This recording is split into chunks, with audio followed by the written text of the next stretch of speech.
Hello everyone, once again to Some Idiot Reads. I'm some idiot. My name is Sai, and I read things. I also play video games. Hopefully you've been checking some of that out on the channel as well. But if you're here for this one right now because you want to hear me read, or because maybe the thumbnail caught your attention, or you just left this on and passed out because you exist in a state of perpetual exhaustion like all of us in our capitalist dystopian hellscape. Hi. If that's the case and you're waking up to my dulcet tones, I hope you've gotten some good rest. Make sure that you stay hydrated. And I am going to mosey myself along to continuing in my read of Emma Goldman's Anarchism and Other Essays. The first 4 chapters are already uploaded to the channel if you want to go check those out. But for this one, we are coming to Patriotism, a Menace to Liberty. Which, considering I'm recording this on the 17th from America, much as with the one last time, this is kind of pertinent. You know, honestly, really, all of this is pertinent. It's really been good going back and rereading through this for the first time in 20 years. Good in the sense that it didn't get any better. Not from her time. Not when I read it last. Not now. But hopefully this speaks something to you. So let's go. Chapter 5. Patriotism, a Menace to Liberty. What is patriotism? Is it love of one's birthplace, the place of childhood's recollections and hopes, dreams and aspirations? Is it the place where, in childlike naivete, we would watch the fleeting clouds and wonder why we, too, could not run so swiftly? The place where we could count the Millard glittering stars. The Millard? I've never heard that term. Terror-stricken, lest each one an eye should be, piercing the very depths of our little souls. Is it the place where we would listen to the music of the birds, and long to have wings to fly, even as they, to distant lands? Or the place where we would sit at mother's knee, enraptured by wonderful tales of great deeds and conquests? In short, is it love for the spot, every inch representing dear and precious recollections of a happy, joyous, and playful childhood? If that were patriotism, few American men of today could be called upon to be patriotic, since the place of play has been turned into the factory, mill, and mine, while deafening sounds of machinery have replaced the music of the birds. Nor can we longer hear the tales of great deeds, for the stories our mothers tell today are but those of sorrow, tears, and grief. What then is patriotism? Quote, "Patriotism, sir, is the last resort of scoundrels," end quote. Said Dr. Johnson. Said Dr. Johnson. Come on, man, get on the game here, Si. Jesus. Leo Tolstoy, the greatest anti-patriot of our times, defines patriotism as the principle that will justify the training of wholesale murderers, a trade that requires better equipment for the exercise of man-killing than the making of such necessities of life as shoes, clothing, and houses. A trade that guarantees better returns and greater glory than that of the average working man. Gustave Herve, another great anti-patriot, justly calls patriotism a superstition, one far more injurious, brutal, and inhumane than religion.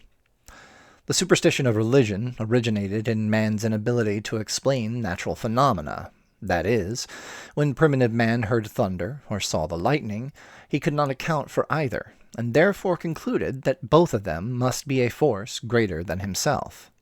Similarly, he saw a supernatural force in the rain, and in various other changes in nature.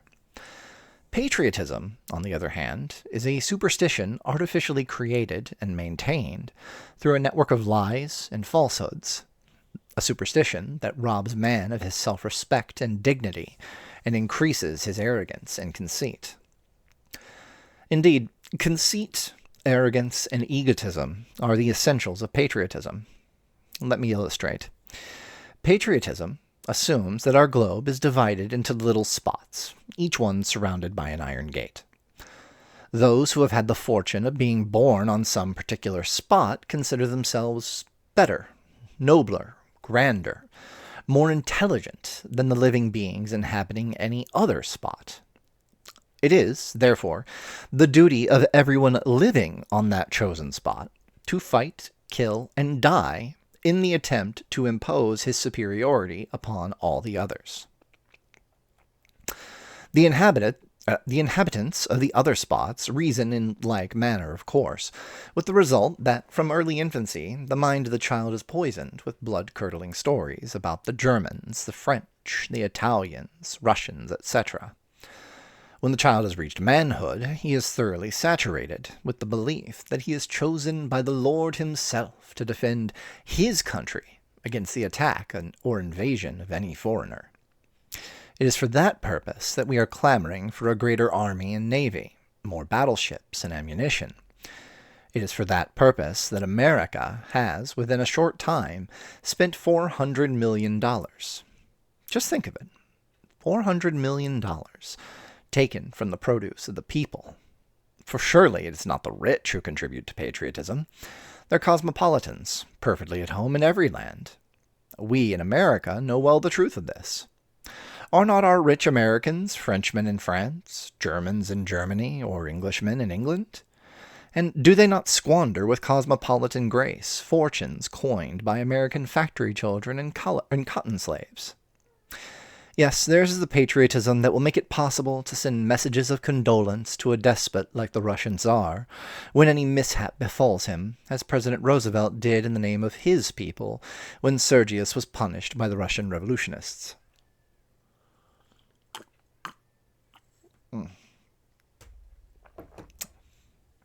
It is a patriotism that will assist the arch-murderer Diaz in destroying thousands of lives in Mexico, or that will even aid in arresting Mexican revolutionists on American soil and keep them incarcerated in American prisons without the slightest cause or reason. But then, patriotism is not for those who represent wealth and power. It's good enough for the people. It reminds one of the historic wisdom of Frederick the Great, the bosom friend of Voltaire, who said, "Religion is a fraud, but it must be maintained for the masses." That patriotism is a rather costly institution, no one will doubt after considering the following statistics. The progressive increase of the expenditures for the leading armies and navies of the world during the last quarter of a century is a fact of such gravity as to startle every thoughtful student of economic problems. It may be briefly indicated by dividing the time from 1881 to 1905 into 5-year periods, and noting the disbursements of several great nations for army and navy purposes during the first and last of those periods. From the first to the last of these periods, noted the expenditures of Great Britain increased from 2,101,000. I am not reading that right. A little over 2 billion. The exact figure's on the screen if you're interested. To a little over 4 billion. Those of France from a little under 3.5 billion to just about 3.5 billion. Those of Germany from 700 million to 2.5 billion. And those of the United States from about 1.25 billion to almost between 2 and 3 billion, 2.5 and 3. Those of Russia from just shy of 2 billion to 5.25 billion. Those of Italy from 1.5 billion to just about 1.8 billion. And those of Japan from 182 million to 700 million. All of which is fairly dry numbers, but can be useful if reading through it. I'm just going to kind of skim on my way past it, though I do want to touch back on that a bit. The military expenditures of each of the nations mentioned increased in each of the 5-year periods under review. During the entire interval from 1881 to 1905, Great Britain's outlay for her army increased fourfold. That of the United States was tripled, Russia was doubled, that of Germany increased 35%, that of France about 15%, and that of Japan nearly 500%. If we compare the expenditures of these nations upon their armies with the total expenditures for all of that 25 years ending with 1905, the proportion rose as follows. Great Britain from 20 to 37%, the US from 15 to 23, France 16 to 18, Italy 12 to 15, Japan 12 to 14. On the other hand, it is interesting to note the proportion in Germany decreased from about 58% to 25%, the decrease being due to the enormous increase in the imperial expenditures for other purposes. The fact being that the army expenditures for the period of 1901 through 5 were higher than for any 5-year period preceding. Emma, I'm sorry, I love you. I'm going to skip past that part. That's a little bit too dry for this. The showing as to the cost of great navies is equally impressive. More numbers. Valid numbers. I want to go ahead and actually emphasize on that. It is valid information, but it is also worth bearing in mind this information is over 100 years ago, and economics and costs have changed dramatically. The amount of money being spent militarily, even within the last 5 years, has experienced great upheavals. It is I'm not actually reading there. It's no great secret on this that, everything I do is armchair, okay? I chose the branding Some Idiot for a reason. I'm not a professional philosopher, economist, analyst, whatever you want to call it. I'm just some idiot. Take whatever I say completely with a grain of salt, many grains of salt, and do your own investigation as far as it goes for looking for hard numbers if you feel so inclined. But my impression that I received is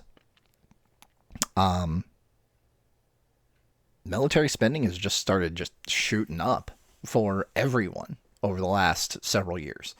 Globally, it is going up higher and higher and higher. And one thing I remember reading about and seeing was a commentary that part of the reason that Europe, and I want to say this is what a explanation I heard, not a conclusion I came to, but it was one that Europe was able to sustain having much better quality of life for its citizenry in many regards compared to the average American, was because they were able to reinvest more money back into civil services as opposed to military, because they were relying on the U.S. military and it's being, the biggest damn thing on the planet. And that because of geopolitics today, it's becoming less balanced in favor of social services, which is not the right idea, but with the rise of authoritarianism and strongmen, who can blame anyone for wanting to go that direction?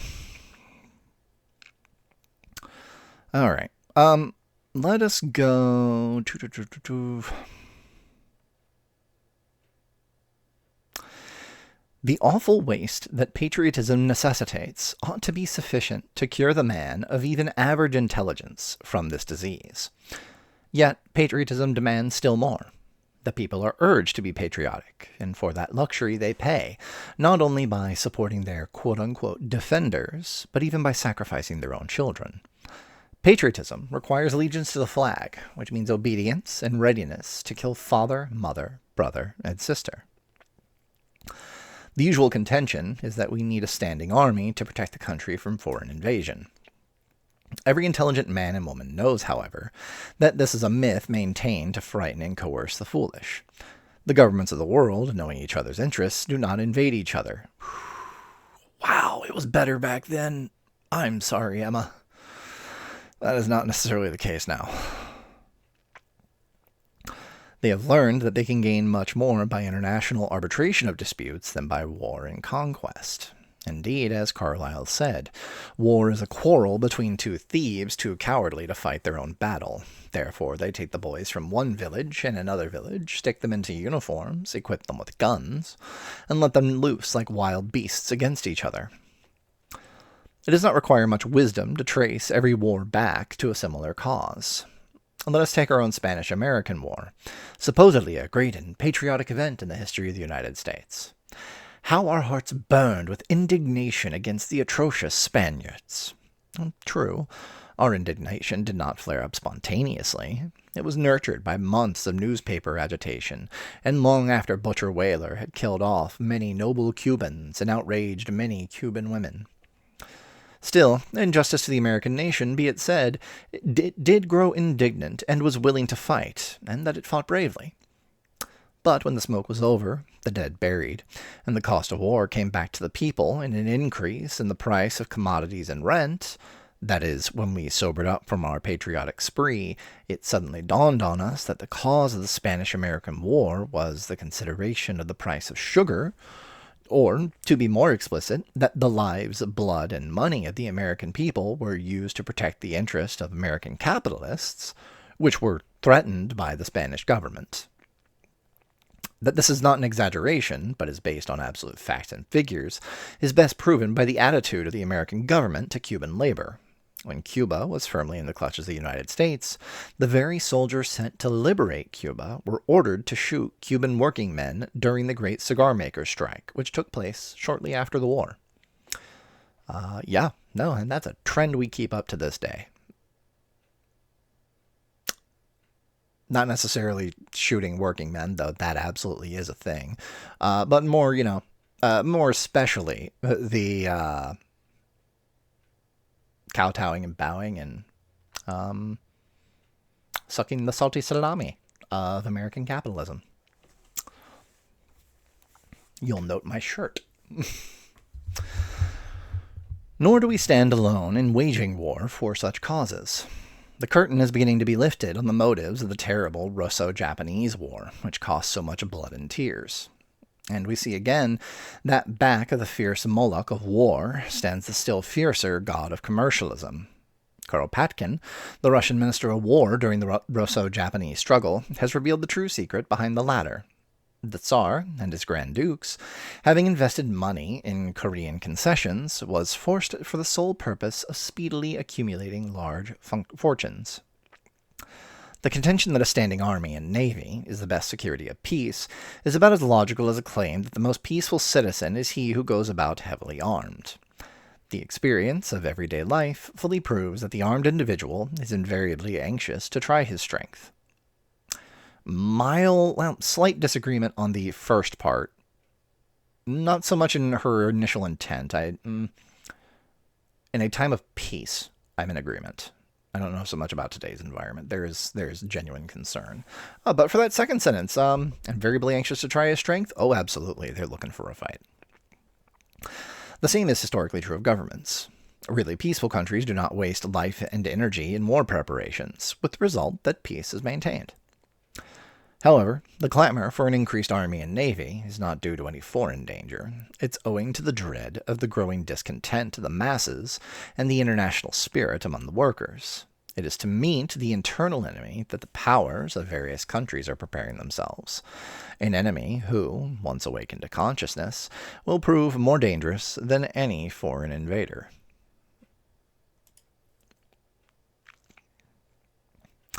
The powers that have, for centuries, been engaged in enslaving the masses have made a thorough study of their psychology. They know that the people at large are like children whose despair, sorrow, and tears can be turned into joy with a little toy. And the more gorgeously the toy is dressed, the louder the colors, the more it will appeal to the million-headed child. See a new iPhone release. An army and navy represents the people's toys. To make them more attractive and acceptable, hundreds of thousands of dollars are being spent for the display of these toys. That was the purpose of the American government in equipping a fleet and sending it along the Pacific coast, that every American citizen should be made to feel the pride and glory of the United States. The city of San Francisco spent $100,000 for the entertainment of the fleet. Los Angeles, $60,000. Seattle and Tacoma, about $100,000. To entertain the fleet, did I say? To dine and wine a few superior officers while the brave boys had to mutiny to get sufficient food.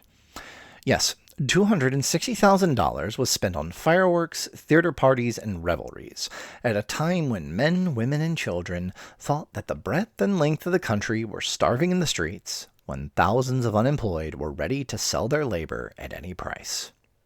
$260,000. What could not have been accomplished with such an enormous sum? But instead of bread and shelter, the children of those cities were taken to see the fleet, that it may remain, as one of the newspapers said, a lasting memory for the child. A wonderful thing to remember, is it not? The implements of civilized slaughter. If the mind of the child is to be poisoned with such memories, what hope is there for a true realization of human brotherhood? We Americans claim to be a peace-loving people. We hate bloodshed. We are opposed to violence. Yet we go into spasms of joy over the possibility of projecting dynamite bombs from flying machines upon helpless citizens. We are ready to hang, electrocute, or lynch anyone who, from economic necessity, will risk his own life in the attempt upon that of some industrial magnate.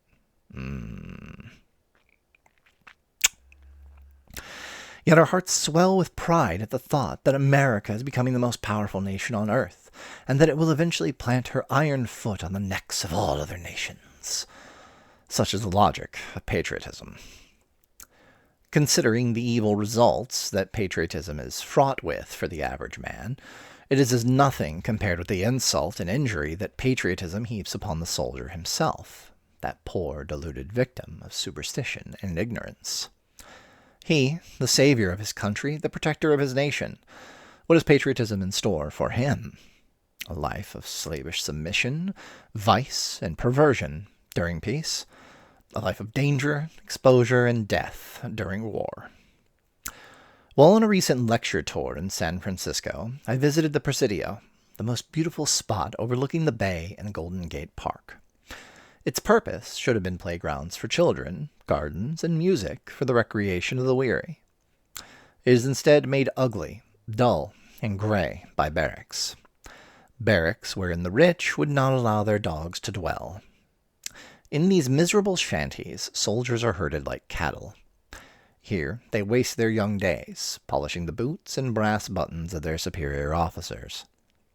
Here, too, I saw the distinction of classes. Sturdy sons of a free republic, drawn up in line like convicts, saluting every passing shrimp of a lieutenant. American equality, degrading manhood, and uplifting the uniform. Now, mind you, I do want to say, from my understanding, pretty positive a number of conditions for soldiers are very different based on where the Emma Goldman's time and the present. Primarily in that the U.S. military, to my understanding, wisened up to the fact that going with a volunteer military of people that are actually trained and want to be there, at least to some degree, is better than conscripting people. And I don't know how much it was volunteer back then, but I don't think it was nearly as much as it is now, if at all. So, a little bit of a different story for that. Barrack life further tends to develop tendencies of sexual perversion. It is gradually producing along this line results similar to European military conditions. Havelock Ellis, the noted writer on sex psychology, has made a thorough study of the subject. I quote, "Some of the barracks are great centers of male prostitution. The number of soldiers who prostitute themselves is greater than we are willing to believe. It's no exaggeration to say that in certain regiments the presumption is in favor of the venality of the majority of men. On summer evenings, Hyde Park and the neighborhood of Albert Gate are full of guardsmen and others plying a lively trade and with little disguise, in uniform or out. In most cases, the proceeds make a comfortable addition to Tommy Atkins's pocket money. To what extent this perversion has eaten its way into the Army and Navy can be best judged from the fact that special houses exist for this form of prostitution. The practice is not limited to England. It's universal. Soldiers are no less sought after in France than in England or in Germany. The special houses for military prostitution exist in both Paris and the garrison towns. Had Mr. Havelock Ellis included America in his investigation of sex perversion, he would have found that the same conditions prevail in our army and navy as those of other countries. The growth of the standing army inevitably adds to the spread of sex perversion. The barracks are the incubators. I'm really wondering what she meant by sexual perversion. I'm guessing she meant prostitution in and of itself, but like no matter how I'm really leaving this one, like, did she mean it as prostitution? If she did, that's a unenlightened view. And if she meant it because it was, homosexuality, that's also not good. Like, I don't know. If you have any thoughts, toss it into the comments. I'm genuinely curious about that. Like, what was meant by that, or am I missing something in what the phrasing would have been back in her time? Just some thoughts. Throw something to me, please. I genuinely would like to know. Aside from the sexual effects of barrack life, it also tends to unfit the soldier for useful labor after leaving the army. Men skilled in a trade seldom enter the army or navy, but even they, after a military experience, find themselves totally unfitted for their former occupations. Having acquired habits of idleness and a taste for excitement and adventure, no peaceful pursuit can content them. Released from the army, they can turn to no useful work. But it's usually the social riffraff, discharged prisoners and the like, whom either the struggle for life or their own inclination drives into the ranks. These, their military term over, again turn to their former life of crime, more brutalized and degraded than before. It is a well-known fact that in our prisons there's a goodly number of ex-soldiers, while, on the other hand, the Army and Navy are, to a great extent, plied with ex-convicts. Again, different story in today's military. I'm not saying necessarily everyone is good, or that I agree with them philosophically, but it is a different beast. Of all the evil results I have just described, none seems to me so detrimental to human integrity as the spirit patriotism has produced in the case of Private William Buwalda. Because he foolishly believed that no one can be a soldier and exercise his rights as a man at the same time, the military authorities punished him severely. Oh wait, because he foolishly believed that. Okay, he was punished by the military. True, he had served his country 15 years, during which time his record was unimpeachable. According to General Funston, who reduced Buwalda's sentence to 3 years, quote, "The first duty of an officer or enlisted man is unquestioned obedience and loyalty to the government, and it makes no difference whether he approves of that government or not." Thus, Funston stamps the true character of allegiance. According to him, entrance into the army abrogates the principles of the Declaration of Independence. What a strange development of patriotism that turns a thinking being into a loyal machine. Again, that is something that I do believe to be different. There are codes of conduct where there's, yes, obedience and loyalty to the government, certainly, but I feel like that's been somewhat addressed by the fact that, you're required to at least abide by some degree of ethics. That is a thing that is supposed to be in place. How much that is followed and reinforced and all of that, I don't know. I'm not in the military, and I don't have a tremendous amount of active contact with people in the military right now. Not right now.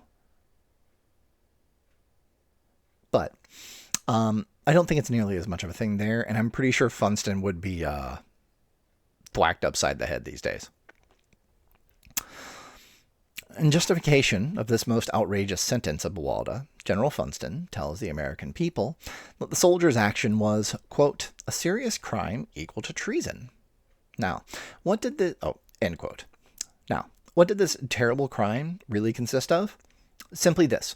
William Buwalda was one of 1,500 people who attended a public meeting in San Francisco, and, oh, horrors, he shook hands with the speaker, Emma Goldman.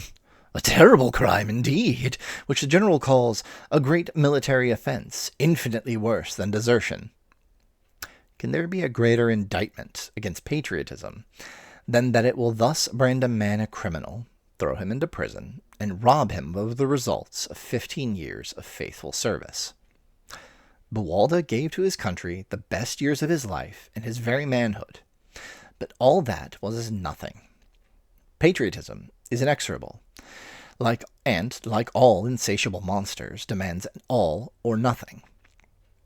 It does not admit that a soldier is also a human being, who has a right to his own feelings and opinions, his own inclinations and ideas. No, patriotism cannot admit of that. That is the lesson which Buwalda was made to learn at a rather costly, though not at a useless, price. When he returned to freedom, he had lost his position in the army, but he had regained his self-respect. After all, that's worth 3 years of imprisonment. A writer on the military conditions of America, in a recent article, commented on the power of the military man over the civilian in Germany. He said, among other things, that if our republic had no other meaning than to guarantee all citizens equal rights, it would have just cause for existence. I am convinced that the writer was not in Colorado during the patriotic regime of General Bell. He probably would have changed his mind had he seen how, in the name of patriotism and the republic, men were thrown in bullpens, dragged about, driven across the border, and subjected to all kinds of indignities. Nor is that Colorado incident the only one in the growth of military power in the United States.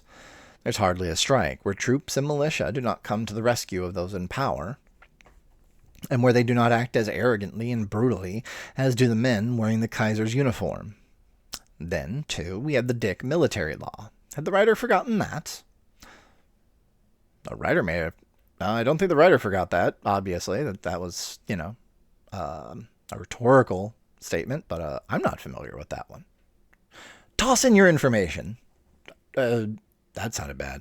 Toss in information on the Dick military law? No. Leave a comment. I love you guys. I shouldn't use words. A great misfortune with most of our writers is that they are absolutely ignorant on current events, or that, lacking honesty, they will not speak of these matters. And so it came to pass that the Dick military law was rushed through Congress with little discussion and still less publicity. A law which gives the president the power to turn a peaceful citizen into a bloodthirsty man-killer, supposedly for the defense of the country, in reality for the protection of the interests of that particular party whose mouthpiece the president happens to be. Okay, thank you, Emma, for clarifying on that. Real quick, hold on. I'm looking that up. What the hell? I mean, obviously not a thing right now. I hope not a thing right now. It's Dick military law.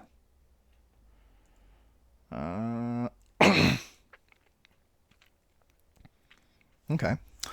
Let's see. The Militia Act of 1903, also known as the Efficiency and Militia Act of 1903, or the Dick Act, was legislation enacted by the United States Congress to create what would become the modern National Guard from a subset of the militia and codify the circumstances under which the Guard could be federalized.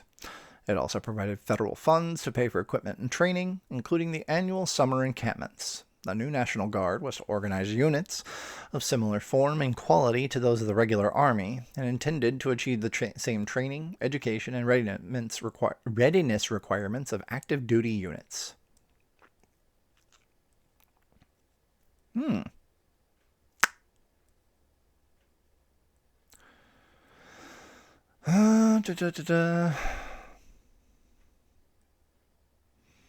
President was empowered to call it the National Guard for up to 9 months to repel invasion, suppress rebellion, or enforce federal laws. Guardsmen had to answer a presidential call or face court-martial. States had to organize, equip, and train these units. If Guard units failed to meet Army standards, they would lose federal recognition and funding. Huh. No, I'll need to do some more reading on that later on.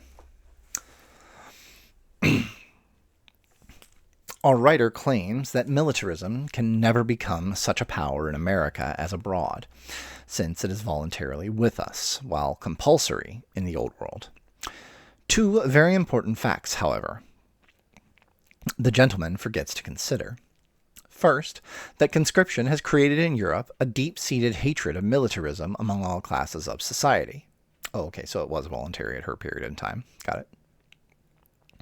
Thousands of young recruits enlist under protest, and, once in the army, they will use every possible means to desert. Second, that it is the compulsory feature of militarism which has created a tremendous anti-militarist movement, feared by European powers far more than anything else. After all, the greatest bulwark of capitalism is militarism. The very moment the latter is undermined, capitalism will totter. True, we have no conscription, that is, men are not usually forced to enlist in the army, but we have developed a far more exacting and rigid force: necessity. Is it not a fact that during industrial depressions there's a tremendous increase in the number of enlistments? The trade of militarism may not be either lucrative or honorable, but it is better than tramping the country in search of work, standing in the bread line, or sleeping in municipal lodging houses. After all, it means $13 per month, 3 meals a day, and a place to sleep. Yet, even necessity is not sufficiently strong a factor to bring into the army an element of character and manhood. No wonder our military authorities complain of the poor material enlisting in the army and navy. This admission is a very encouraging sign. That proves there's still enough of the spirit of independence and love of liberty left in the average American to risk starvation rather than don the uniform. Thinking men and women the world over are beginning to realize that patriotism is too narrow and limited a conception to meet the necessities of our time. The centralization of power has brought into being an international feeling of solidarity among the oppressed nations of the world, a solidarity which represents a greater harmony of interests between the working man of America and his brothers abroad than between the American miner and his exploiting compatriot. A solidarity which fears not foreign invasion, because it's bringing all the workers to the point when they will say to their masters, "Go and do your own killing. We've done it long enough for you." This solidarity is awakening the consciousness of even soldiers, they too being flesh of the great human family. A solidarity that has proven infallible more than once during past struggles, and which has been the impetus inducing the Parisian soldiers during the Commune of 1871 to refuse to obey when ordered to shoot their brothers. Quick side note, the Paris Commune of 1871, well worth looking into. It has given courage to the men who mutinied on Russian warships during recent years. It will eventually bring about the uprising of all the oppressed and downtrodden against their international exploiters. God, I wish that was the case, Emma. The proletariat of Europe has realized the great force of that solidarity, and has, as a result, inaugurated a war against patriotism and its bloody spectre, militarism. Thousands of men fill the prisons of France, Germany, Russia, and the Scandinavian countries because they dared to defy the ancient superstition. Nor is the movement limited to working class. It's embraced representatives in all stations of life, its chief exponents being men and women prominent in art, science, and letters. America will have to follow suit. The spirit of militarism has already permeated all walks of life. Indeed, I am convinced that militarism is growing a greater danger here than anywhere else, because the many bribes militarism holds out to the many bribes capitalism holds out to those to whom it wishes to destroy. It permeated even more. The beginning has already been made in the schools. Evidently, the government holds to the Jesuitical conception, "Give me the child mind, and I will mold the man." Children are trained in military tactics, the glory of military achievements, extolled in the curriculum, and the youthful minds perverted to suit the government. Further, the youth of the country is appealed to in glaring posters to join the army and navy. "A fine chance to see the world," cries the governmental huckster. Thus, innocent boys are morally shanghaied into patriotism, and the military Moloch strides conquering through the nation. The American working man has suffered so much at the hands of the soldier, state, and federal, that he is quite justified in his disgust with, and his opposition to, the uniformed parasite. However, mere denunciation will not solve this great problem. What we need is a propaganda of education for the soldier, anti-patriotic literature that will enlighten him as to the real horrors of his trade, and that will awaken his consciousness to his true relation to the man whose labor he owes his very existence. It's precisely this that the authorities fear most. It's already high treason for a soldier to attend a radical meeting. No doubt they will stamp it high treason for a soldier to read a radical pamphlet. But then, has not authority from time immemorial stamped every step of progress as treasonable? Those, however, who earnestly strive for social reconstruction can well afford to face all that, for it's probably even more important to carry the truth into the barracks than into the factory. When we've undermined the patriotic lie, we shall have cleared the path for that great structure wherein all nationalities shall be united into a universal brotherhood, a truly free society. And that is the end of chapter 5. There are definitely some differences between her time and now.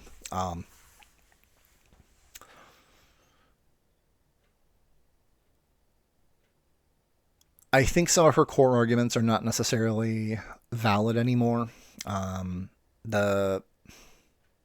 Some of the more overt elements that she called on for how people are dehumanized in the military, I don't know exactly how much of that still stands today.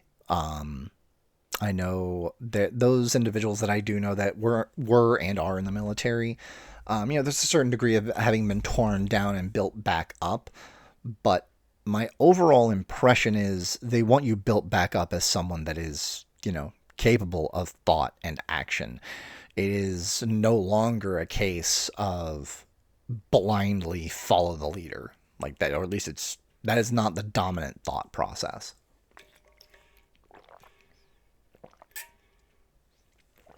So that one doesn't really hold too much weight, again, to at least my admittedly minimal awareness. Now, militarism being basically the bed buddy with capitalism, 100%. I mean, that's always been the case, and that still is the case.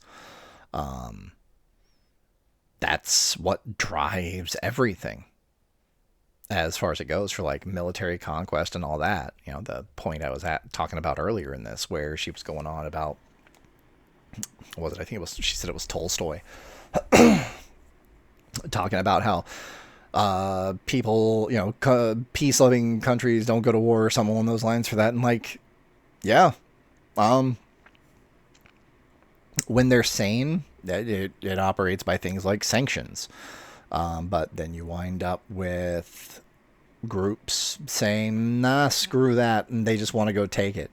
In the event you have someone that sits there and is just going to straight up say, screw you, we're taking this. In that particular case, I am 100% on board with, no, backhand them right back. That is where the military is absolutely useful. And is a good thing, is for that punching down a fucking bully. That's what it should be for. Rarely is used for that anymore. I feel there was a point somewhere in the course of that rambling. I hope there was a good point somewhere in the course of that. More, I hope that you enjoyed your time here with Some Idiot Reads. I'll have another one up next week. Got regular uploads going to the channel. Right now, we have, during the course of the week, you have got, you have the ongoing series with my younger brother and I for playing Satisfactory. That one's going to be going on for a very hot minute. And I think, at least as of the time of this recording, first one for my playthrough of Legacy of Kain Soul Reaver dropped. So that'll be one going on here for at least a bit.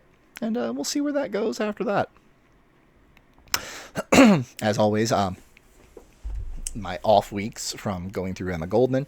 Going to be doing another one of the dispatches from Appalachia next week. Absolutely go out. If you've actually watched this far, I love you. Please stick around just a couple minutes more. You're awesome. head over to Coyote Wallace's Medium page. You can find the links in one of the Dispatches recordings. Go check those out too. Give his stuff a read. Give him a follow. Give him a clap. Give him a tip. Maybe more than the tip. I'm going to stick with that wording. Show the guy some love. He's an awesome person, awesome writer. I absolutely love the guy. But I think that is all I have got for now. So, all right. Till the next one. This has been Some Idiot Reads. Take care.